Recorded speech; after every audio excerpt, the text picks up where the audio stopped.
recording na. Yan. Okay, thank you so much for those people who are still waiting for us para i-discuss sa inyo ang about sa very special topic for tonight, which is what we call cybersecurity, no?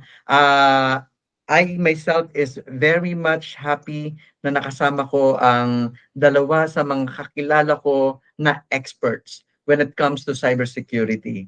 And by the way, for those who are listening and watching right now, thank you so much. And mabuhay kayong lahat sa patuloy na pag-discover nyo ng mga knowledge when it comes to technologies. And let me introduce the two people who are going to be with us today. So the first one is my classmate in Masters in Computer Engineering. Uh, his name is Engineer Eduardo Justo. Okay, hi sir. And Morning. Anything goes. yes, yeah. And of course, uh, we have as well si Engineer Alnur Mapandi, also my classmate in Master's Education. Thank you so much, Hello, everyone. Sir Alnur, and welcome here sa ating episode ng SET certification. Yeah, hello, Okay, everyone. Thank you, thank you. all right. Okay, sir, mga sir, no, probably this is the first time that diniscuss natin itong cybersecurity. But before that, I would like to ask you or permission sa inyo na baka po pwedeng mapakilala nyo muna yung sarili nyo sa ating audience na mga nanonood ngayon, and even a brief history kung paano kayo nag nag-start diyan sa inyong expertise when it comes to cybersecurity? Anyone who would like to start first? Ikaw na, sir. Engineer, gusto muna. Okay. Sige. Um, I started being engaged in information security 2015 when I was actually hired as an IT manager in RCBC PLD. So I was directly reporting to the CEO at that time. So third month ko, nagkaroon ng audit. So yan, diyan ako nag-start yan, implementation of firewall, network security yan, tapos and then later on yung creation of IT policies. So, hanggang sa napansin ko, every time na may mapapasukan ako, lagi na lang merong ganun. Hindi na siya nawawala. Then, when I moved to DOST, the Department of Science and Technology, ako yung inassign na IT security, cybersecurity officer. So, isa yan sa mga naging ginawa kong study. So I studied yan, COVID, Zero Trust, anything goes about cybersecurity. Tapos ako din yung gumawa ng IT policies nila. When I was also assigned to create the AI legislation to be submitted to the Congress. Kaso it was not sponsored. So later on when I left DOST, I was actually hired by PINMA Corporation as their IT security officer. So it's a higher role. So this time I'm directly reporting to the board with regards to setting up the security standards, the policies and everything. So yun, mas mabigat na responsibility. Actually, I am a one-man department right now. Hiwalay ako sa IT department. So, mabigat talaga. Yun. So when you say, sir, one-man department, ibig sabihin, everything starts from you and ended from you as well? Yes, sa ngayon ganun pa siya. Although ako yung ako yung may coordination with the security operations center namin, which is outsourced. And I'm also the point person for all the business units. So ang ni-request ko na lang is that each business units will have their own IT security officer para at least yung strategy is ano siya from top to bottom yung strategy niya. Kasi it's Okay. very hard for an organization to have magkanya-kanya. Napakahirap. All right. So that's why parang you are on the top of the hierarchy of those IT Mm, cybersecurity officers or officials. mm, Okay. Wow, nice background, ha. So, as of the moment, sir, ilang taon na kayo in mm. practicing the cybersecurity? Siguro mga ano na more than 10 years na. Wow. Okay. Mm, Very valuable experience. Okay. Thank you mm. so much, Sir Edward. Now, how about Sir Alnur? Can you introduce to us your experiences when it comes to cybersecurity? Okay. Uh, Hello everyone. Okay. So, yung kay Engineer Justo, no, he is implementing very well, no? Ini-implement talaga niya ang cybersecurity.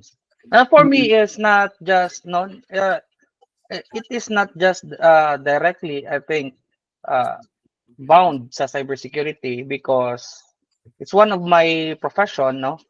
Na as an ECE, no? Na I've been around for telecoms, and then I recently have to a certain company that developed the networks of the Philippines. Basically, I want di ko na disclose yung yung the company itself.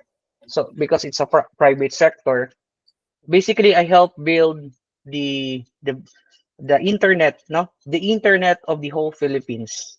Okay? The one of the ISP, okay? So the technology that ISP use is ours. Okay? So I build I am included who build, no? I'm part of the team who build the network infrastructure, especially in optical networks sa ating mga ISP. That's why we have internet today. Internet going out in and the Philippines. Okay? Itong profession na to nagbukas sa akin kung how data travels. How do we access our informations and how vulnerable our informations and how easily our informations can be manipulated by an attacker. Okay? And then as I grow with my profession, as I learn a lot from my profession, I realize that uh, our data is very jewel, no? Very na kailangan nating i-protect. That's why I'm not implementing directly the cybersecurity aspect like Engineer Husto did, but I am educating cybersecurity. That's why I'm teaching now the no, direct siya, BS Cybersecurity of a university here in Mindanao. Okay? Mm. So That's an yes, that's an I'm teaching. existing Okay. program, sir, no? Course Yes, talaga. existing. Yes, course talaga siya na cybersecurity. So, ang question, what's ano yung tiniteach ko? I'm teaching the hardware security, paano, basically you want to know the basic concept kung paano ginagawa yung circuits natin, how do we develop the transistors, and how do you inject that very concept of cybersecurity there. That's our hardware security, basically the algorithms, kung paano siya in short, it's the physics Okay. of cybersecurity. And then I also teach the cloud security, the technology that we are using, the AWS, the Microsoft, the Google, okay, the AWS CloudTrail, Even the yeah, that's yes, all the even the small companies hosting mga hosting services or server on cloud, that's included in your what you teach, yes, right? yes. All the practical industry-related technology that being used. Kasi I believe no dapat natin turuan kung ano yung modern na modern na ginagamit natin sa industry to the student. Not just basically the fundamentals but kung katulad nung sa atin no sa amin ang existing na technology is Windows 10 pero ang tinuturo Windows 11, pwede ba 'yon? Parang Okay. ganon. So I just teach what is currently being used so that they can relate also. And then I also teach my forte, the network itself. No? The wireless, the protocols in it, our layers and networks, the ICT, Yes. how the packet travel, the firewall, the next generation firewall, the stateless, the stateful, attribute based, anomaly based, signature based, all of that, all in the networks. I've been teaching that barely lahat, step by step, from layer one, fiber optics, switches, routers, and then even sa software concept. That's why the basic concept, because the fundamentals of networking, ito yung ginagamit natin sa cloud, pero automated na siya. That's why you are being Okay. yun.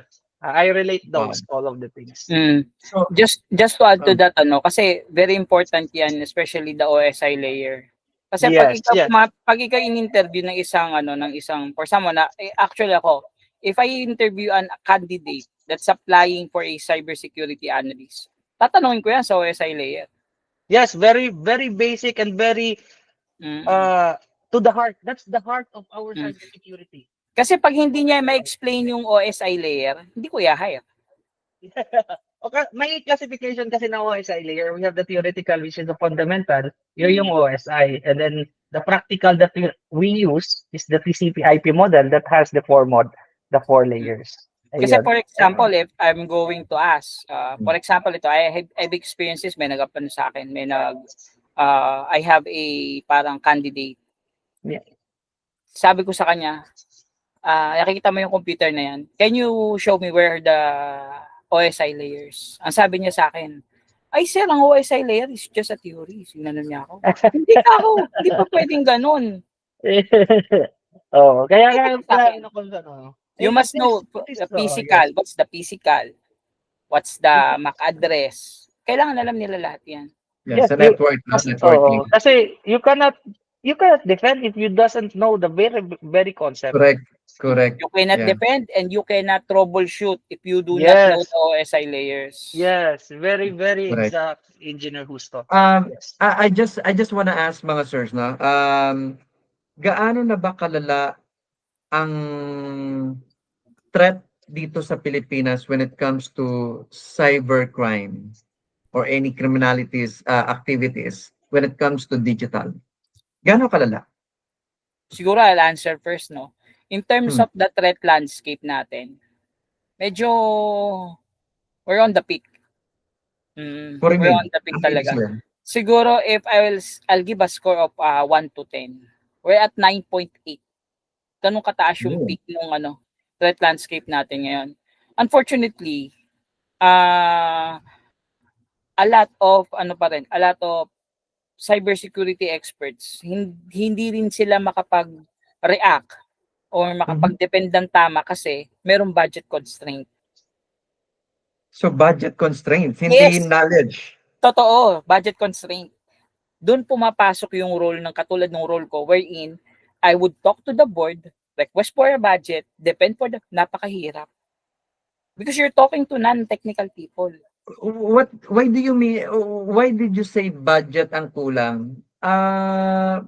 Do they need budget to defend our infrastructure when it comes to cybersecurity, cyber criminal actions? Yan, totoo yan. Kasi you must explain bakit kailangan magkaroon ng ganitong cost to a certain project. Ano ba yung pinoprotect mo? Kaya nga mapaliwanag mo sa'yo, what will be the cost of a breach? It will be times 3, times 4. So, yan, isa sa mga dinidefend is pagkakaroon ng security operations control.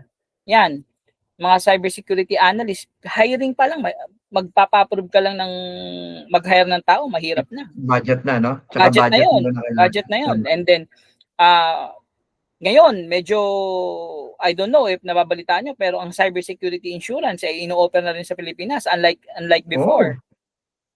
Before. May cybersecurity insurance na? Yes. Bukod pa yung mga firewall, bukod pa yung mga DLP, bukod pa yung SASE, bukod pa yung everything that's under Zero Trust. medyo costly siya. Pero yun nga, yung cost ng breach, kailangan you should know how to to explain the balance. Okay. Yun ang mabigat Mm. sa role ko as information security officer. Kasi for example, yun lang, yung madali kasi yung ito yung requirement ko. Ito yung firewall na ang problema yung budget. Paano mo nga Okay. i-depend yan? All right. Yeah. So And that's the problem that you think. tas dapat talaga strategic ka. Hindi po pwede yung kunwari 2026 kunyari nag-budget ako ngayon 2025. Tapos kailangan ako sa 2026 na wala sa budget ako ng 2025, wala na yun. Okay. Kaya Good. actually yan ang kalaban lagi ng security, finance, kung paano Finance. i-balance. Okay. That's the reason kung bakit hindi masyadong na-solve ang mga cyber criminals actions, something like that. How about you, Sir Alnor? How do you view yung situation ng cyber criminals dito sa Pilipinas? Malala ba or do you think still kaya pa solusyonan yan? What do you think? Well, I think, yeah, so Engineer Huso said, no, na if he rate, no, 1 to 10, he rate 9.8. So, basically, nasa ganun din na range sa akin, no. It is not, sa kanya, no, it is practical because the business, in order to operate and have a profit, they should consider, no, spending for that. If they want, no, na medyo masakit, no, medyo masakit to. Sa bulsa. Medyo masakit, no? Wag na muna. Pero the thing is, we have to meron kayo sa cybersecurity recovery, no? Merong recovery, merong redundancy. So we are for sa akin, no, that is for the private sector, for engineer who he is practicing. Sa akin, I can observe, no, since I've been 7 years in the OSP, the ISP that you are using, no, that's the internet, that's the outside, that's where the threats are hiding always. Okay. Sa akin, na-observe ko is the mentality of our countrymen, the Filipino, and then at the same time, that's why we have the ICT rolling always cybersecurity because kulang pa din yung practice natin. Okay lang yan. Hindi bitaw, hindi okay lang to. Kaya until now, ang tagal na ng phishing ha. Ang tagal na na-incident yung phishing. Until now, meron pa din. Yes. It is basically the attitude, no? We need more education na penetrated talaga sa action ng Filipino people. It's not just implementing, you are aware, no? But we are not implementing it. We are not making it a standard or framework as a daily basis that we want to do it, no? Parang siguro we should have incentives. Hindi ko alam kung paano ito. But if you have an attitude-based program, like if you learn this, then you will be compensated. Sino bang hindi gagawa? You're being compensated or any price that you want to like that, diba? You're basically creating, no, a proactive awareness to the people that being educated with cybersecurity. Yun kasi alam natin, no, you know also that okay lang yan, hindi alam ko naman yan. Alam natin, but some of us are lazy to implement that. So, Right? are you saying, sir, na aware, let's say, kapag private company CEOs, kapag dito sa government, these are the heads of the departments, they are aware but di sila seryoso? Ganun ba? Yes, because it will affect a lot of money. Hindi nila nakikita problema. Yes. Kunwari, for example lang ito, experience ko, yung firewall pala ng isang agency, 1 year nang walang license. So there's no protection for 1 year. What? Pero hindi pinapansin. Oh, paano naman yun? Ayun. Okay. Hindi So hindi pinapansin, nagulat updated ako. yung mga pang-defense? There's a chance kasi hindi naman basta-basta makakapasok yung mga hackers, especially sa government agency, kung sigurado sila na they are well defended. And then I have a friend also in international, in Saudi Arabia. I have a friend there working with the ICT. Very strict sila sa cybersecurity. Yes. Very strict sa firewall. Mm. Pag yan, one day expire, lagot ka. You Yes. should look onto that advance. You should Mm. provision what's next for the future. Ganyan sa kanila. Sa atin, ay, wala pa naman bridge. Okay lang yan. Actually, ang titignan mo dyan, yung 90 days before the expiration of license, you should be Yes. already doing something. Yes, because the policy to get that budget is very long. That's why there are always 90 days ahead na merong rule niyan. Meron ang iba pa nga gumagawa 100 days instead of 90 days to plan for that one because the money for that it's not easy. Usually naka-budget na yon. Ang Yes. isa lang din kaya ko ni-reach siya na 9.8. Recently during the AI summit, pinakita sa amin AI is now being used as a tool to create yung mga phishing, mga ano ba yung sa facial, yung deepfakes. So masyado na siyang matalino yung paggawa ng attacks. Ito nga sabi nga ni ng PNP Anti-Cybercrime Group, one of our problem is actually on the legal side, sa laws. They cannot apprehend yung mga ganong klaseng attack kasi there's no law existing. Paano yung gusunod nilang step? Even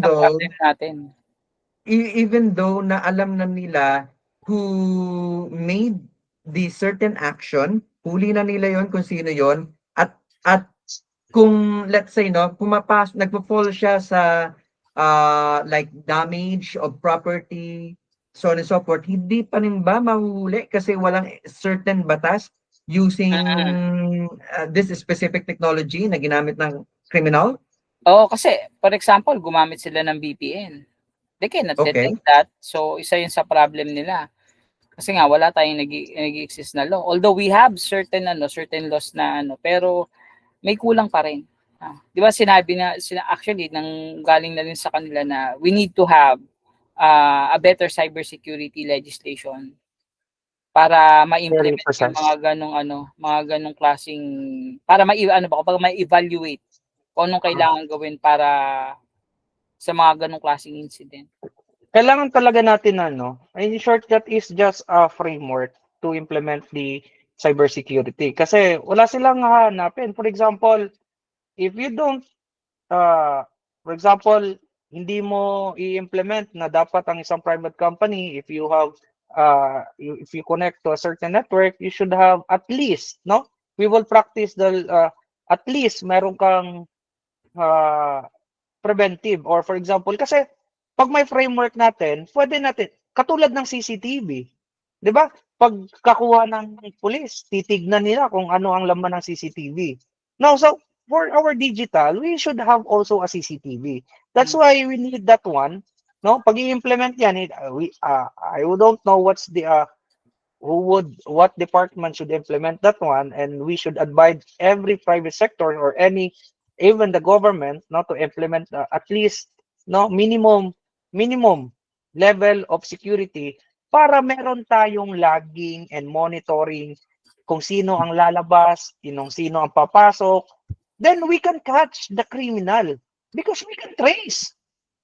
Actually totoo yun yung na yan. Yes. Yung, kasi sa nagtrabaho kasi ako sa isang company na ang client namin is mostly Australian company tsaka mga company sa New Zealand. Ang isa sa notice ko, almost all of the companies in those two countries, ISO 27001 certified. Yes, that's yes. Ngayon kasi, Pinaka-importante. kunwari ako, magsusubscribe sila sa services ko. Yan ang unang-unang nilang tatanong. Are you ISO 27001 certified? Pag sinabi mong hindi, papadalang ka ng ng checklist. O ano dito yung meron ka? Dapat i-implement na rin sa atin yun. Kasi yun isa na ngayon yun sa mga batas ng Australia na kailangan it's called third party assessment. So Yes, bago mga ka auditor. mag-engage, bago ka ma-engage do sa company na yon, kailangan i-prove mo muna na itong company na to hindi hoax. Okay. Oo. So isa yun sa hinihingi nila. Tingin Nakita ko ko din yung kaya isa na dito yun ganun. Kaya dito yun. Oo. Kaya dito yun Oo. kasi actually sinama nila yon sa nila, parang sa yung GDP yun. Yeah, GDPR. Sa GDPR nila. Sinama Yes, nila yun. Kasi yung naman natin, one of the problems nung data privacy natin 2012 pa rin hindi pa siya na-update. Although there are nagse-send naman ng NTC ng mga IRR, implementing rules and regulations. Pero I think kailangan na nilang i-reevaluate na nila. Baka there's something missing na malaki. Kasi ganun sa ganun sa Australia, ni-reevaluate nila, kailangan pag magkikipag-engage ka, kailangan may third party assessment. And even in Saudi Arabia, nabasa ko yung Maganda cybersecurity yung plan nila. framework ni Maganda yung yes. cybersecurity plan nila ng Saudi Yes. Arabia. Nakita ko talaga maayos. As in, nilagay nila doon kung ano yung plano nila at saka kung ano yung magiging output nila. And hindi lang yon, yung output nila meron timeline. No, merong bound siya. Kasi Hindi may pwedeng wala. penalty sila pag hindi nila ma-acquire yun, parang ganun. Hindi pwedeng wala, may timeline sila. Kasi mahalaga yun. Kahit na anong sabihin mong ang ganda ng plano, hindi mo yung gagawin lagyan ng timeline, hindi yan masusunod. Yung plan natin, meron tayong plan actually, cybersecurity plan. But yun nga, hindi natin na-implement. Actually, kabisado ko yung natin yung cybersecurity plan natin Kabisado ko yun. I know it like the back of my hand. Alam niya yan sa Florence, diniscuss ko sa kanya yun Ang kulang sa cybersecurity plan natin is there's no push, there's no on button. Yes, walang implementation, walang penalty, walang, parang ganun. Hindi siya compliance. There's no on button. There's no compliance within it. Tapos, another thing that I've noticed to it, all of their references were actually old standards. 'Di ba 2025 to 2028? Yes. Most of ginamit nilang references ISO 27001 2013. But the latest ISO is ISO 27001 2022. Which has a clear definition of the security domains. Yun ang problem. Okay. Kaya it should be it should be revised right away. Dapat sumali sila sa PECD ng mga seminar. Tapos napansin ko, ang haba-haba ng cybersecurity plan natin, yung sa Saudi Arabia parang 15 pages lang. Direct to the point kung ano kailangan mangyari. Okay. So, ito yung napapansin ko, based doon sa sinabi niyong dalawa, it seems like you are comparing our cybersecurity implementation here in our country compare sa best practices in Australia, best practices in Saudi Arabia. Now, it seems like lumalabas sa akin, may problema the way how our government is treating our cybersecurity. Are they really serious in implementing the policies to upgrade ang meron tayo sa cybersecurity, or talagang wala sa isip nila na i-push through ito? Yun ba ang problema? Parang hindi nila alam. Yun ang tingin ko Hindi nila alam. Oo. Kasi kung alam nila, kasi kung alam nila, they would do something right away. For example, in the United States, 'di ba na-meet natin yung taga-CISA Sir Clarante dun sa AI si yung taga Cybersecurity Infrastructure Security Agency. Biruin mo may Correct. Pilipino pa lang employee ng CISA USA. Oh, Madami, Yan. madami Oh. yan. biruin mo ang ginawang action ng CISA at saka ng NIST, the National Institute of Standards and Technologies. Yes. Since they do not have that talaga yung kailangan nila ng special skills what they did, what the CISA asked to NIST is to create a new agency. Actually, yung agency na yun, yung tinatawag nilang Center of Excellence for Cybersecurity and Artificial Intelligence. Na sila yung magseset ngayon ng standards. Kung ano yung dapat na standards ng cybersecurity, kung ano yung dapat na standards ng artificial AI. intelligence. Kasi sa ngayon, all of those, yung workload na yon, nandun ngayon siya ngayon sa NIST. Ngayon gusto nilang gawin, gumawa ng certain agency na dun lang. Kasi si NIST maraming hawak yan. Lahat ng standards, regardless kung manufacturing, lahat ng kahit anong industry. Ngayon, what they want to do now is to have a core department, the yung tatawag nila Center of Excellence for Cybersecurity and Artificial Intelligence, na sila yung magdidictate ng standards pababa. So it's parang sa work ko ngayon, top to bottom. Sila yung magsasabi kay NIST at saka kay CISA kung ano yung dapat gawin. Napansin ko din sa mga existing na framework, laging nakabase lagi kay NIST, which is hindi naman very specific. Yeah, actually totoo yan. Yes. Yung na yan. Kasi the problem is, nung nilabas kasi yun ni NIST, yung CSF version 2.0, yes. nilabas yun, they did not look into it as a very specific matter. Ngayon, may kanya-kanyang klaseng version, di ba? Yes, yung tama. yung mga security officers, yung mga CISO, yung mga Chief Information Security Officers na nagkaroon ng kanya-kanyang version, nagkaroon ka ng kanya-kanyang diskarte, nagkaroon ng kanya-kanyang approach. So, ang hirap ngayon malaman kung sino ba yung gumagamit ng Pero ako, I am using NIST PINMA. And yung NIST na ginawa ko, it's a combination of parang combination of COVID implementation and NIST.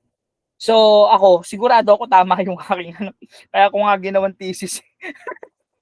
Kasi ang iniisip ko rin na sabi ko, I need to create this one as a thesis kasi walang standards Ang isa kasi sa pinaka-importanting standard na dapat i-relate sa NIST which is the PPT, People Process Technology Framework. Actually, hindi na siya framework ngayon. Framework siya dati kasi nung nasa IT pa siya. Pero ngayon, PPT, People Process Technology, is now a business model. And it has certain maturity. Doon mo ngayon, doon mo ibabangga yung NIST mo. Kasi pag hindi ganun yung gagawin mo, mahirap. Yun nga lang, ang NIST is self-assessment. Okay. I see. Hopefully, all right. Since nabanggit nyo yan, nakita natin medyo malaki ang pagkukulang pa ng mga implementors kasi all of those plans na meron tayo, hindi rin talaga ma-i-implement yan without the force and even the push ng ating mga implementors. These are the policy makers, no? Yes, Now, correct. And yung nabanggit nyo kanina na walang batas na existing when it comes to those very complicated criminal actions when it comes to digital. So siguro mayroong mga cyber libel, siguro mayroong mga konting batas when it comes to hacking, no? Pero let's go to a very complicated issue. Mga kabataan ngayon, I think you're aware, mga kabataan ngayon ang pumapasok sa hacking activities. Ano ang batas ng gobyerno for that? Kasi, tanong, bakit ganon? Kasi, isa sa mga advantages ng kabataan ngayon, they can easily learn something. Mag-YouTube ka lang, matututo ka na mag-ethical hacking. There's a lot of things na pwede nilang matutunan. Ang problema, wala tayong ina-address na din na-address ina-address na din ng ano. Kasi nung dati nung hindi pa gaanong matured si ChatGPT or si Gemini, kasi actually doon natuto yung kabataan eh. Nung hindi pa na matured, hindi pa actually ganun, I've tried it. So actually I've tried it, no? If you tell how ChatGPT on the later days how to establish a connection in a certain network, it will give you step by step. Mm. It is very dangerous. Now, it is good. It is good that it is good that Gemini and lot of the ChatGPT. Pero meron parang mga GPT inspired na mga instruction or assistance na hindi pa siya hindi pa siya ganito ka possibly pa rin yung mga other na ChatGPT na hindi pa matured, no? Pero that the ChatGPT and the Gemini, they cannot say hindi na sila pwedeng mag-release ng ganon. Yes, even making bomb, they cannot do. That Kailangan may limitation na. yes, meron na siya. Mm. Which is good na naisip nila na they should do. I think that is part of the ISO 42001, which is the aims. No, I Artificial think that intelligence management system. that is I Yeah. think that regulated it. It's very good. No, na hindi dapat it is for the professionals and not for everyone, because that is very dangerous. Actually, may input ako dyan. May iniisip kasi actually ako na what if ethical hacking, kasi ngayon, di ba, may certification. Yes. Certification is different from license. Yes. Tama, mali. Yes. Dapat ngayon, ang ethical hacking, it should be something licensed. Parang PRC. Yes. You cannot Okay. hack if you do not have the right, the PRC. Because you should have ethics doing the profession. If you Actually, don't have the ethics, you can do anything. naalala mo, Sir Florante, di ba, yung when we discussing this, dumating Yeah. tayo do sa point na sinabi natin na, oy, anyone can hack. Anyone can learn to hack. That's the reality. Ang problema, anong gagawin natin? At that time, hindi ko pa alam yung sagot eh. Anong gagawin natin? Until na nag-came up ako, yes, we have ethical hacking certification. But certification doesn't mean you are allowed to hack. Naalala mo yun, di ba? No, parang, kung gagawa natin siya ng way to have a PRC license, then it would be killed ethical. Kasi that's when I learned ethical hacking. Then I hack. Ethical pa ba siya? Hindi na. Yeah, that's true. That's true. Yeah. That's why it's the same thing na ginagawa, no? For example, civil engineers. So, hindi sila basta-basta maka-implement ng isang bridges or design na walang ethics. Diba? Okay. They could kill. That's true. No? That's If true. they could kill, then the license tatanggalin sa kanila because they breach the ethics. And yeah, pero parang sa doktor, di ba? Pag pag yung doktor nagkaroon ng maling operation, tanggal ang lisensya. So, hindi na siya pwede. Ngayon, kung ethical hacker ako, sasabihin ko, hindi ako basta-basta pwedeng mag-hack ng wala sa proseso. Kasi yung lisensya ko eh. Pero hindi ba ang isasagot lang din ng gobyerno diyan ay hello, ang ethical hacking or the hacking itself requires computer and ang mga nasa computer field wala naman yung lisensya eh. And anyone from those people who are on those field, usually they can do everything that they want to do in relation with the computer. So how can the government set up a standard na okay, I can give you a license and you cannot practice that without this license? And whatever you did na may license ka pero ginawa mo in violation of anumang rules meron tayo, you are liable with that, and we can, take True. your license out from you. So Yes. paano yun? Yeah, it's different, it's the same. It's katulad ng mga electrical engineers. May electrician ba yung may lisensya? Wala naman. They So can do the computer, right? It's the same. No? Computer, walang license. You can do the computers. You can do the networks.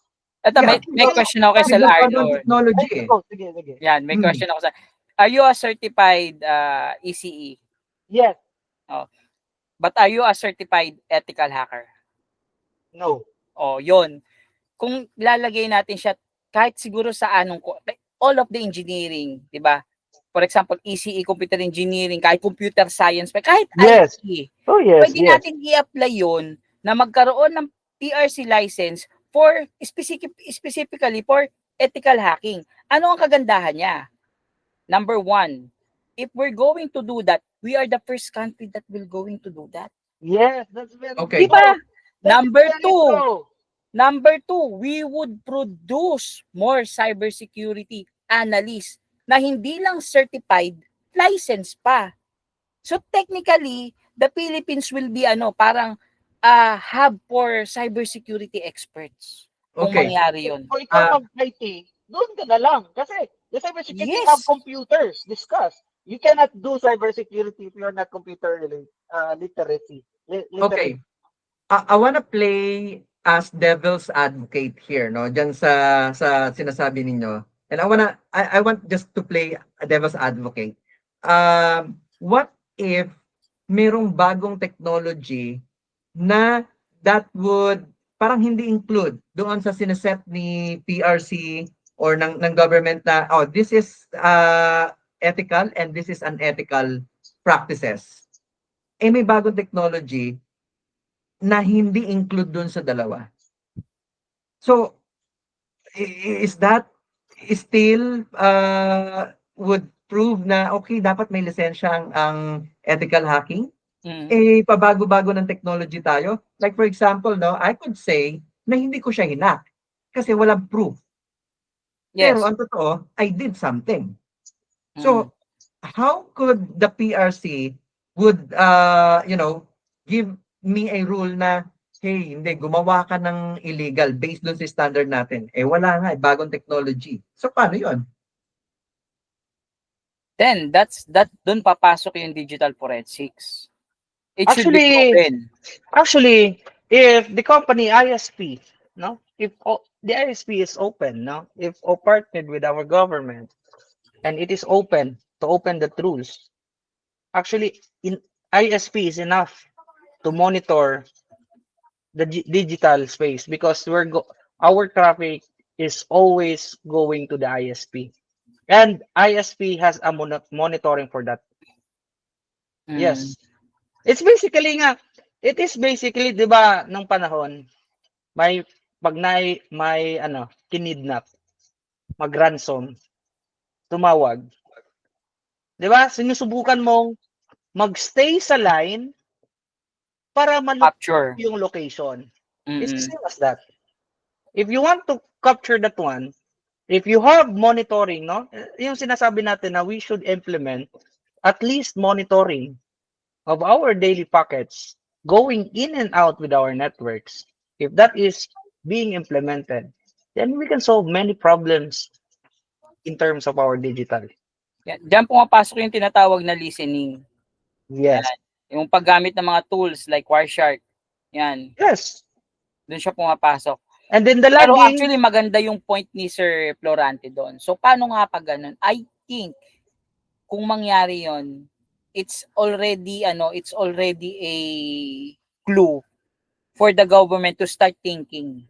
Bakit hindi tayo gumawa ng yun nga katulad ng ginawa ng US, National Center of Excellence for Cybersecurity and Artificial Intelligence, na siya yung magga-guide dun sa mga kumuha ng mga ethical hacking licensure. Siya din yung mag-update dun. Kasi kailangan talaga eh. I think we should also bound, no, for our ISO framework, no. If that is implemented in PRC also, we can also base that one because very specific din nila. In regardless of the technology, as long it is bound in concept, I think Okay. it is Oo, bound in tama yun. concept that you are penetrating in regardless in what you are doing, then you are subjective already. For whatever methods. Then yes, for whatever Mm. method, if you want to go in that network, then you should have filed that you should need to be approved if you go to the network, right? If Kasi not, merong ano eh. yes, Meron, 'di ba merong tinatawag na footprints? yes, Mhm. Magandang example to yung sa audit and login. Bangladesh. Doon sa Bangladesh, if you're familiar with the RCBC Bangladesh, yung nangyari sa kanila, one of the things na nahanap sa Bangladesh was the footprint of the hacker, yung tinatawag nating APT. So doon nila nakita na yung hacker pala came from hindi pala siya galing sa ganitong bansa. Kahit dito tinransfer yung pera. Taga North Korea pala. Kasi nag-leave ng footprint eh. Kaya sinabi ko, kaya binanggit ko kanina yun yung digital forensics. It's very important. Diyan, Okay. isa yan sa dapat na mag-invest Yes. ang government natin para kasi napakamahal naman ng digital Yeah. forensics. Oo nga. Napakamahal. Kahit na naka-VPN yan, they know VPN is very good. But actually, VPN is, I think, hindi na siya ganun ka-secure. We can exploit even VPN. Mm. What That's do you why- mean? What do you mean hindi secured? On the part of the hackers who is using VPN? Kasi ang mga hackers gumagamit ng VPN din, right? Yes, that's true. Yes, they Mm. know what's in the, yes, kasi hindi naman ang ano kasi natin, yun, tama si, Engineer Justo, yun, the technology itself, kung ano nakapamahal. Actually, if we have the technology, even VPN, we can Exploit. Yes, we can open it. Even it is encrypted, we can open it. That's why another technology is being implemented, which is the VRF. Now, VRF. Kahit na same sila ng IP address, they can route it. You don't know if you're that. Mm. Okay. Now, social engineering. How Yes. do you Yeah. how do you see that? Yes, Kasi that is itong the, social engineering, hindi technology lang ang involved. Ang skill to convince other person to do such action ay part ng social engineering. Am I right? Yeah, And how do you actually, see it that? can influence eh. It can even influence. Mhm. Yan yung masakit eh. Kasi, for example, ako, let's say I'm a 15-year-old teenager and then I was fish. Ah, There's a tendency na dahil na-fish ako, gawin ko din yon. Tama, mali. Kasi, okay to subukan ko nga. Kasi nga, it's a mental state na eh. Hindi na siya it is something that's no longer controlled by machines. okay. Ang isa sa nakikita kong ang isa sa nakikita kong approach na maganda diyan is to spread awareness to students sa early stage pa lang. For example, ito ginagawa na to sa US, lalo na sa India, and sa Australia at New Zealand na alam ko ginagawa na to. Pati even in Europe, that they're starting to introduce yung mga bagay na tulad ng phishing to students in a way na talagang pambata. yung aware sila na Oo, bawal yan. For example, ito lang. Just for example ako, let's say I'm talking to a 9-year-old. Yan. Yung explanation mo lang na kunwari naglalaro ka ng Roblox and then may nag-chat sa'yo na ganito, ganyan, magkita kayo. Huwag ka sasama. Yun lang mahalaga na yun eh. Kasi there's a lot of kasi let's yung face the reality. There are a lot of bad people out there sa internet. And ang pinaka ano nila, target nila ngayon is the most vulnerable, which is children. Kaya doon ko nakita doon ko na-appreciate yung ginagawa ng US, ng India, especially sa India. Sa India, uso kidnapping ng bata doon. Okay. Kaya nag-start sila ng ganong klaseng educational ano. So I think at that early age, hindi mo naman kailangan gawin siyang subject. You might do it once a month just to remind the children. I think the parents could do it also the learning for that one. Even the teacher would regularly. Like siguro hindi siya included, tama 'yon. And wag na wag katulad ng dati sa atin. 'Di ba? Pag may barilan hindi tayo pinapakita. Pag may kalasuhan hindi tayo pinapakita. It's the same as this. Oh, it's basic. It's the same as this. Let's make it basic. Yes, tama Okay. 'yun. Let's make it Actually, basic. i-ano ko yun. Kasi, ang specialization ko kasi sa MSCPE is, lumipat ako ng, Applied Cybersecurity and Digital Forensics. And in one of our subject, isa sa mga naging, research paper ko was that subject. Ang pinakamasakit sa lahat is that when I did the actual research, nag-interview ako ng mga magulang. Unfortunately, 7 out of 10 parents doesn't care about yung mga cybersecurity awareness. Which is yun ang masakit. 70%. Alam mo bakit yun yung husto ganun? Because even themselves, they don't know that. Yun nga yung isa sa masakit. Yes. Kaya, I think, yung role ng education, we needs to extend. Yes. That's why we're trying to, no? Ito yung pinaka provision ko or pinaka gusto ko that we need, since I am here, no? Nasa education na din, napunta sa education sa haba-haba ng parada sa industry, napunta sa education. Okay, so I want to scatter the awareness. It's not just the children, but importantly to all. Para hindi, kasi pag pwede nating sabihin, no, sa lahat, hindi lang sa atin, sabihin natin sa mga siguro magulang, and then tell your children like this, no, practice it at home, and we should also extend to our other teachers as well, that if you have your student as well, tell them this one, right? Tama yun. The social engineering is not just the attack. It is also will help us to defend ourselves, actually.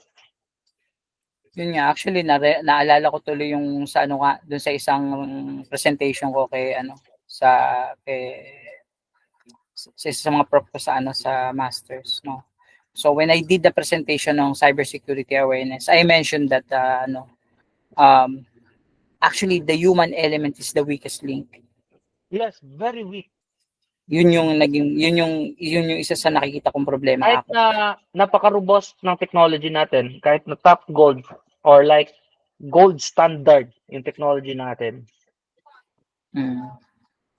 Meron ngang, kahit na genius yung tao, nagmi-misconfigure pa nga eh. Very, very rare talaga na dumaan sa technology. Almost all of all of the attacks that are happening were actually human error, pero hindi not on the technology side. Yes. Tao talaga.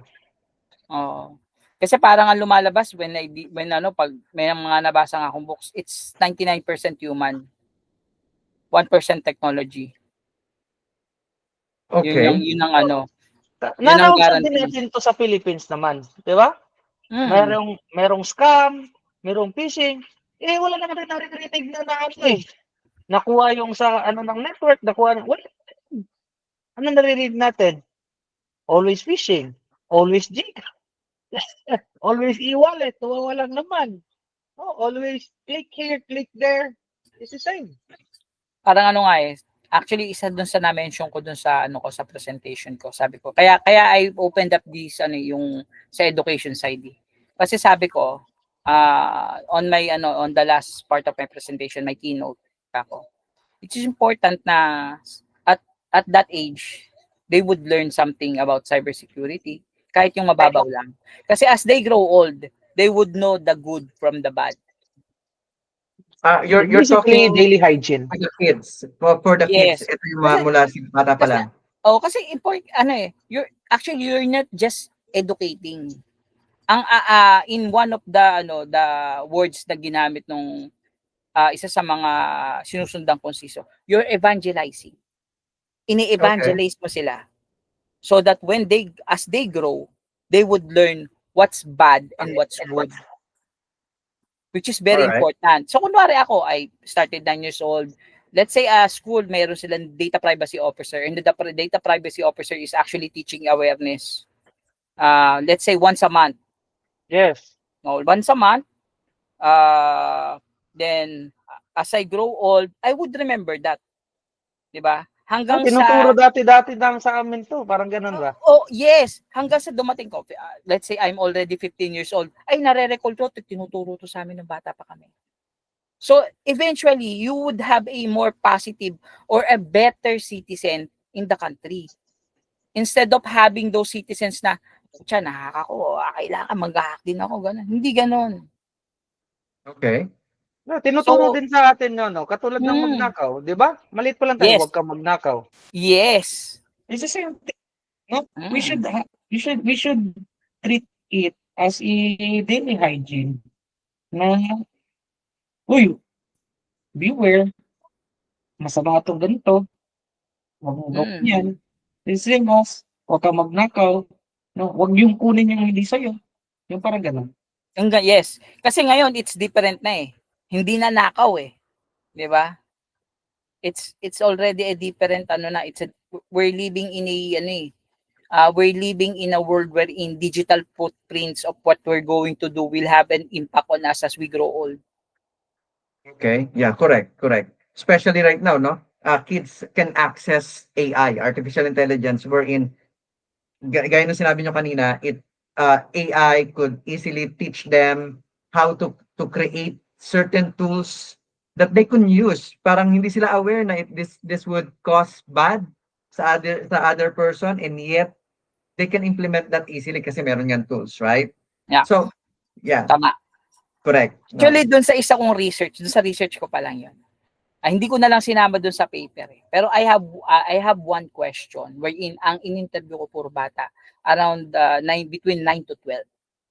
And my question is, if you would learn to hack and would know how to sell those things that you hack, tapos mag-earn ka ng money, would you hack? Ano sagot? 10 out of 10. Ang sagot nila, yes, of course. Alam mo reason nila? Bakit? Hindi naman ako makukulong eh. Nakakagulat yung sagot. And that's 10 out of 10. Kaya Wow. ang nakikita ko talaga dyan, malaking influence yung siya sa education. Kasi pag sinabi yan, tama yung sabi ni Sir Alnor, parang sinabi mo nga, huwag ka magnanakaw, masama yan.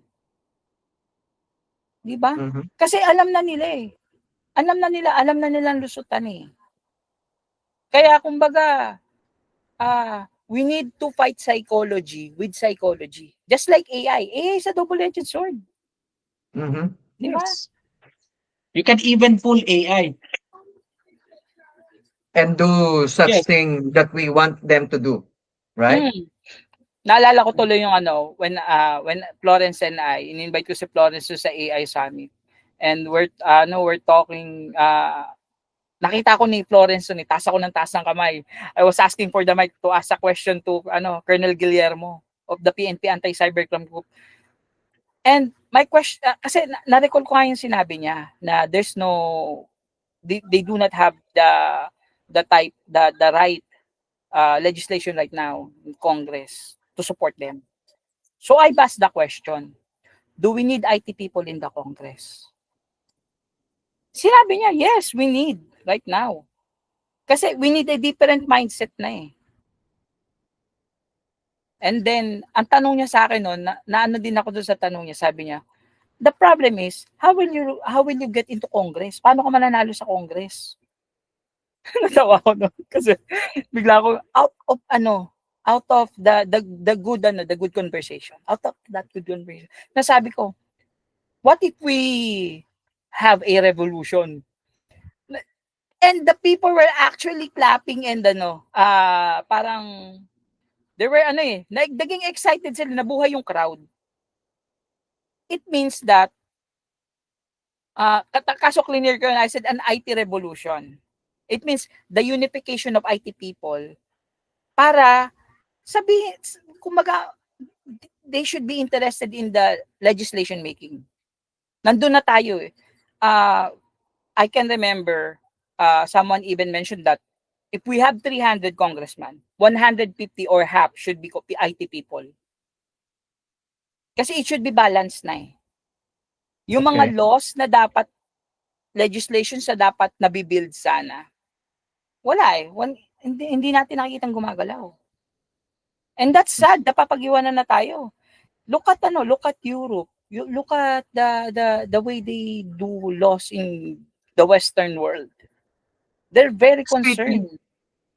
Actually, yung pagkakaraft ng DICT, I'm waiting that they would urge to implement the rules, na ang problema, but meron, walang mag-okay. Actually, totoo yan. Walang mag-sponsor. Yeah. Bakit? Yeah, Bakit walang mag-sponsor? Hindi nila naintindihan eh. Oo. Hindi nila naintindihan Yun yung problema. Kaya Even dapat though, talaga, if we really need people in the Congress right now na talagang hindi lang IT literate eh. Okay. It is something na advanced. They should know the standards, the frameworks and everything, the strategy. I think on how the to word for build the it is, legislation to support our country. Yun talaga. I think the word for it is technology-driven people. Actually, very ideal yun, no? 50% of the entire legislators are composed of technical people who really understand the technology. Pero sabi nga ni Colonel ba yan, right? The one in the, Colonel Guillermo. Guillermo. Sabi niya, yes, you can run, but can you win?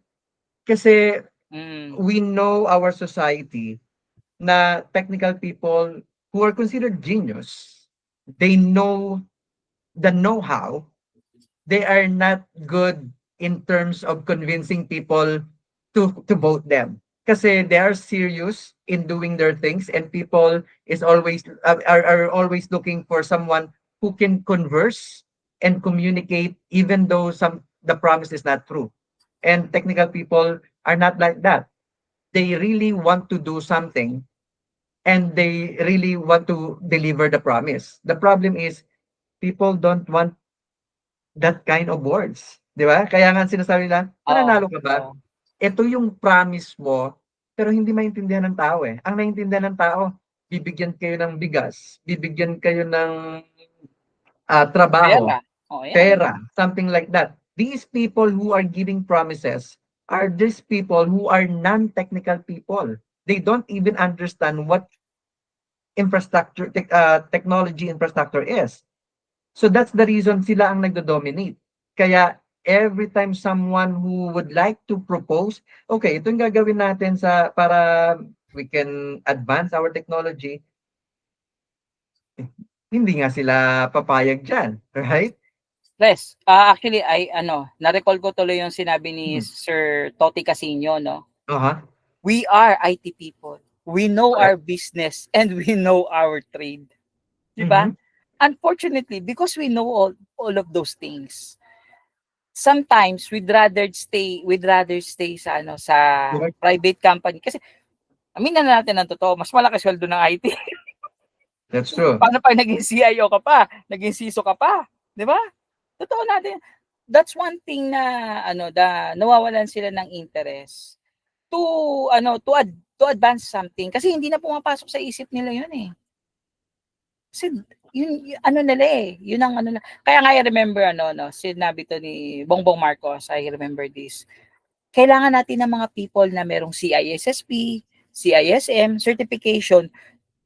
Kailangan natin silang ipasok sa sa DICT, sa DOST kasi they are the people who knows their trade, who knows Yeah. their business.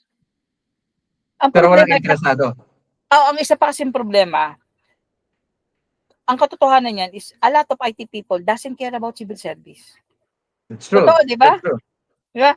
Ikaw ba naman, kunyari, ikaw CISSP certified ka na o CISM certified, let's say kahit nga ISC2 certified ka na, are you going to have an interest taking the civil service exam just to go to the government? Malamang hindi. Kasi if you are na ISC2 certified, malamang nasa private company ka. Or baka nasa ibang bansa na. Oh, yes. They should have the same equal no certificate or equal na kinuha dapat mo. Dapat equate siya. Now if you got this from the private company by yourself, then it should equate kung ano yung position mo sa government. I think that will solve the problem. Ang problema kasi, umalis yung people natin because of that. That is the reason. That's why people from the government, no? Pag nakakuha na ganito, alis agad. Totoo yun. Kasi sa totoo lang, pag galing ka sa gobyerno, pag-aagawan ka ng private company. Yes. And one of the reasons na kung bakit umaalis ang tao sa gobyerno is the motivation. Kasi nga Correct. yun nga yung sinasabi ko, the support, wala yung support. Nag-submit ka ng ganitong, kailangan mo ng ganitong budget for this technology, pahirapan. So the tendency is to look for someone na, kasi ano yan aminin na natin, IT Nasa people, blood control. especially in the industry, totoo to, di ba, Sir Alnor, totoo to. Yes. Pag may project kang na-implement, na ano ka, di ba, nako-complement ka, parang ang That's true. saya-saya mo, di ba? That's motivation. That's motivation. Dapat meron ka. Yes. Merong tawag dyan. Kasi mga company, yun yung isa sa ginagawa din ng yung private company. You have Yes. a certain recognition for your Yes. certain deeds. Mm. Right? Sa atin, no? Wala namang sanction pag hindi natin gagawin yan. Meron ngang goal. Merong goal, pero wala namang price. Ano pa price niyan? Kasi yung Baka hindi recognition mo lang, gagawin yan. masaya na tayo dun sa IT. Yes. Yung Yes. recognition lang, namomotivate na tayo Correct. Oh. Correct. Even certificates, masaya na din. Oo, totoo yun. Ang IT, mababaw lang ang kaligayahan yan. Yun lang ako when I completed yung data center project ko with RCBC. Tapos nakita ng boss ko, sinabi, I like that. Masaya ka na Yun lang mga And then ganun. yung mga amo ko na Chinese, yes, yung mga amo na Chinese ko, ang hirap kasi sa atin, pag nakakitang medyo brilliant, no? Pag nasa taas, hindi ka pa bibigyan ng appreciation, hahanapan ka pa para bumaba ka. Hindi kasi iba. Yung boss ko, like, sa Chinese, no? Chinese and different nationality, Australian, Chinese, mga boss ko dati, no? Alam nila na quality yung work mo, they will even initiate that you should be raised. Actually, just the tap on the shoulder and telling you, good job makakaano na yun That would Kasi inspire ibang you tao more na to galing do a sila. better job. Yes, yes. That's good. Yeah. Correct. Yan ang kulang Kung sa atin. kung sa government walang ganun, how are you going to be motivated? Ang recognize lang yun sa taas. Secretary, mga ganun. Okay. Probably last topic, very short dito sa last topic natin, cyber warfare. Are we ready? Espionage, Everything in cyber warfare. 1 to 100, I would say around 50%. Mhm. Yeah, we have kasi we already have those yung tulad sa PNP sa NBI and even the Philippine Army. They have this thing na they are actually monitoring if there's tinatawag nating espionage or yung mga what do you call it, the cyber attacks or the ginagawa ng mga country na merong mga cyber may mga tawag sa kanila yung mga Cyber warriors. cyber hackers. Yan, may Oh, mga hackers hackers, yung yeah. ibang country. So, Like yun. North Korea. Yan, tulad yan North Korea, di ba? Mhm. So, yung government naman natin, they have the right the right people for that one. Doon kahit papaano, they're monitoring that. Kasi But nanggaling din naman ako sa government, nakita ko yun eh. They why did you say have 50-50? kung mag-stay tayo sa lumang technology, yan yung magiging problema. So, kailangan din talaga i-upgrade mo sila, i-train mo sila. Yun. So, that's why I said 50%. Sa akin naman is hindi kasi pag sinabi mong ganyan, cyber warfare, dalawang kategory yan eh. Mhm. The ability and the Technology. yung yes, technology. Si ability, we are Filipinos, di ba? We know our things. If we know this, we know this. Hindi tayo mapagpanggap, di ba? Minsan, binababa pa nga natin yung natin. Yung makumpababa, hindi tayo medyo ambog sa ating knowledge, di ba? Pero in terms of action that we can do it, we can also defend. Yes, we have 90% or 100%. We know Okay. it. The other category, the technology itself, na present sa atin, I think I'll just rate it 30. Mhm. Yes. If that will not complement, even you are able, it doesn't make a thing. Are you telling that It's a 50-50. okay? Are you telling that there will time that will come that the group of hackers could dominate the entire government operations at pwede nilang shut down? That Is will that never what you mean? happen. Yung Okay. total shutdown of the government. Ah, That will I think never happen. I think that is very difficult. That's very difficult to to implement na total shutdown. I think because meron naman tayong na-monitor na natin na merong hacker, nasa-shut na natin diretso. Hindi lang mabilis. Yung shall we say, meron naman yung technology natin, meron capabilities, pero it will not definitely go into complete shutdown. Pero merong mga bansa usually na nasubukan na o nangyari na shut down mga 1 or 2 days by the hackers, right? Especially when it comes to their power grid, when it comes to their system, daily operation, something like that. And it costs billions. So, Very good question. uh-huh. There's a difference kasi between the smart grids and the power grids. The smart grids are actually connected to the internet. Okay. Hindi pa tayo ready doon. What we have right now are power grids. Okay. If you can remember yung yung discussion sa Congress nung nakaraan, sinasabi nila na yung Chinese contractors daw natin, which doon natin kinuha yung materials natin and yung for the SCADA ng power grid natin.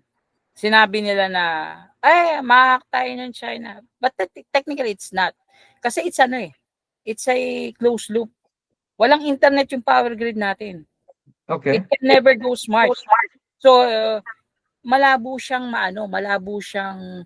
ma-shutdown. Kasi there's no way for them to penetrate the power grid. Kasi nga hindi connected sa internet. Ngayon, ang sabi nila, nung tinotroubleshoot yung SCADA natin ng national grid, pinakita na the Chinese can remotely troubleshoot yung SCADA natin. And the reason for that, napakasimple lang naman kasi. What they did is they need to have a laptop na merong wireless at saka wired network. So yung laptop na yon, kinonect nila sa network ng SCADA and yung wireless is connected sa internet. Para makapag-remote yung mga yung mga Chinese natin na contractors. Kung saan ginawa yung SCADA. That is with the permission of SCADA authority. Yes. Okay. Yes. Pero once na tinanggal mo na yung laptop doon, they can no longer remote it. Kasi Mhm. ang masakit kasi niyan, nung nakapanood ko nga yung ano na yon, yung Congress, yung hearing na yon, ang nasa isip kagad nila is na-hack, tapos napakadaming comments nakikita ko. Hindi, na-hack tayo kasi ganito, ganyan, ganyan, ganito. And most of the people that are putting comments then are actually non-technical. They doesn't know about how our networks divided. Okay. So, yun lang. If it is not connected to our ISP, it is very impossible. Mhm. Okay. So meaning, we're behind when it comes to our power grid as of the moment. We're in advantage on our end as well. What do you think? The reality is yes. Kasi Mhm. napakaganda ng ano ng smart grid. South Korea is using smart grid. So, napakaganda ng advantages niya. Kasi ano marami siyang features. Yun nga lang kasi talaga right now, we're not ready. Actually, I work in renewable energy then, no? So, if we're talking about smart SCADA. grids, no? Isang input ko din, no? As a renewable energy engineer, specifically sa solar farms, no? Smart grid is very good because bakit? Pag may isang grid na kulang kuryente, ine-export lang, kinukuha sa ibang lugar. Yani, tina-transfer yung power. Automated yun, di ba? It is connected. Yes. Oh, that's good. Kasi kaya Mm. may brownout sa atin, hindi na tayo smart grid. Di Okay. ba? Yes. Yeah, that's the reason we have a brownout. Because Mm. if we have a smart grid, even power, no, earned in Mindanao that is sufficient to power the Luzon area, then we can transport that one. Actually, na-explain sa akin nung pinapanood ko, na-explain nung isang engineer. Ang sabi niya, bakit kasi may brownout sa gantong lugar? Sabi niya, pag oras daw na may brownout at na-report sa kanila, nagpapadala sila ng power doon. Pero it's done manually. Okay. Yes. Oh, not unlike the smart grid, Automated. it will be Ang automated. smart grid kasi meron siyang voltage divider, no? Pag isang maliit lang na diferensya, nasasabi kasi it will address also the safetyness of our equipments as well.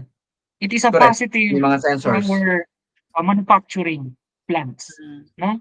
To safeguard our very expensive na mga equipments. It's not just manufacturing plant, but our equipment as well. No? Pag i-transfer very small fluctuation, it will help the grid that is barely using the power, no, to balance the energy. Yun yung kagandahan lang. Yun nga, pero connected siya sa internet, which is can be exploited. No? Mhm. Yeah. And pero I think yung mga smart grid natin ngayon, with additional features na rin wherein they could easily identify yung mga fluctuations. Katulad yung sinabi nyo, no? Pag nagkaroon ng fluctuation sa pagpasok ng electricity, automatic, baka there's a factor of hacking or intruder, something like that. So, possible siguro meron na rin silang added features for that, no? Especially this new version of smart grid. What do you think about that? Meron siguro ganun.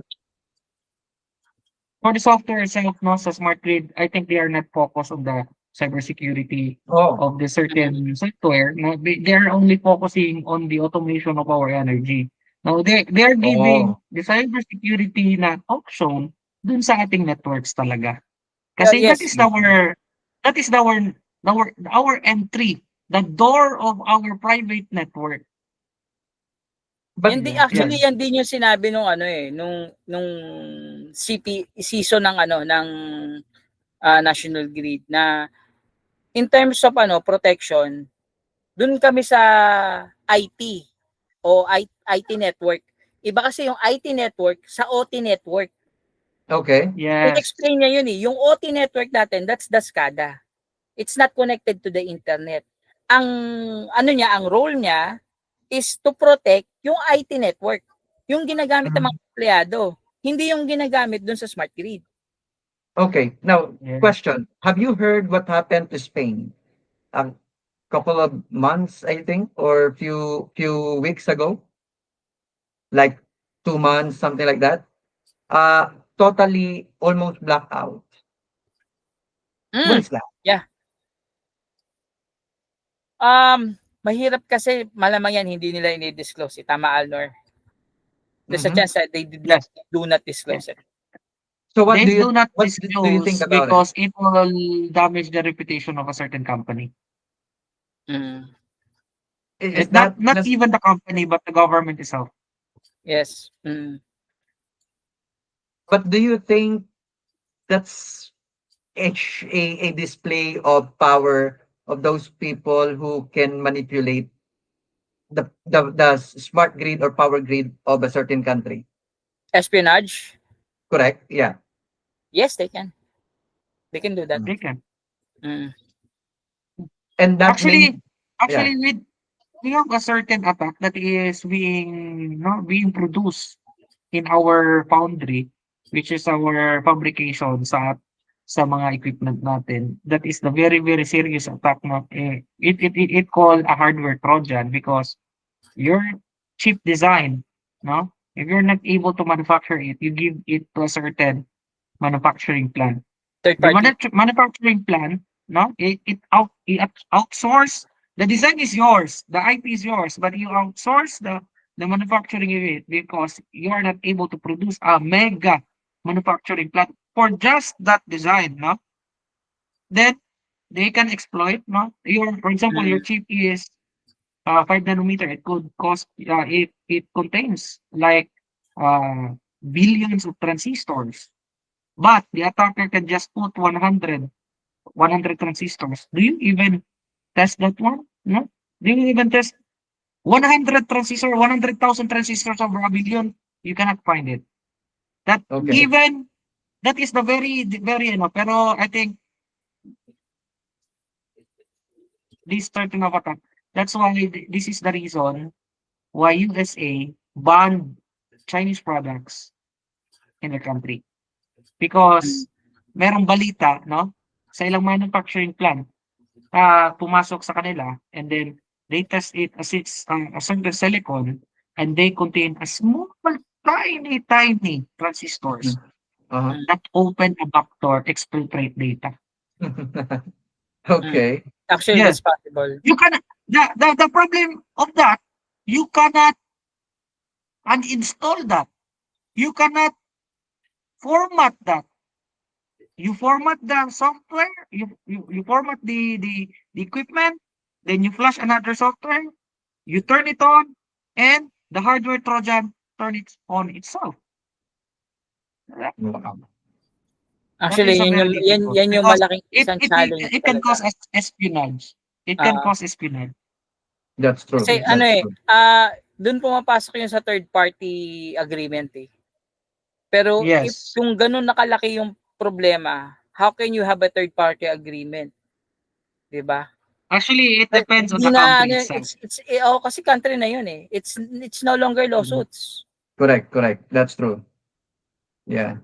Kaya nagkakaroon ng tinatawag tayong global conflict eh because yung mga ganun. And it's Kaya nga happening. It's meron happening, tayong right? mga clones na parang genuine. That's the reason. Okay. Yeah.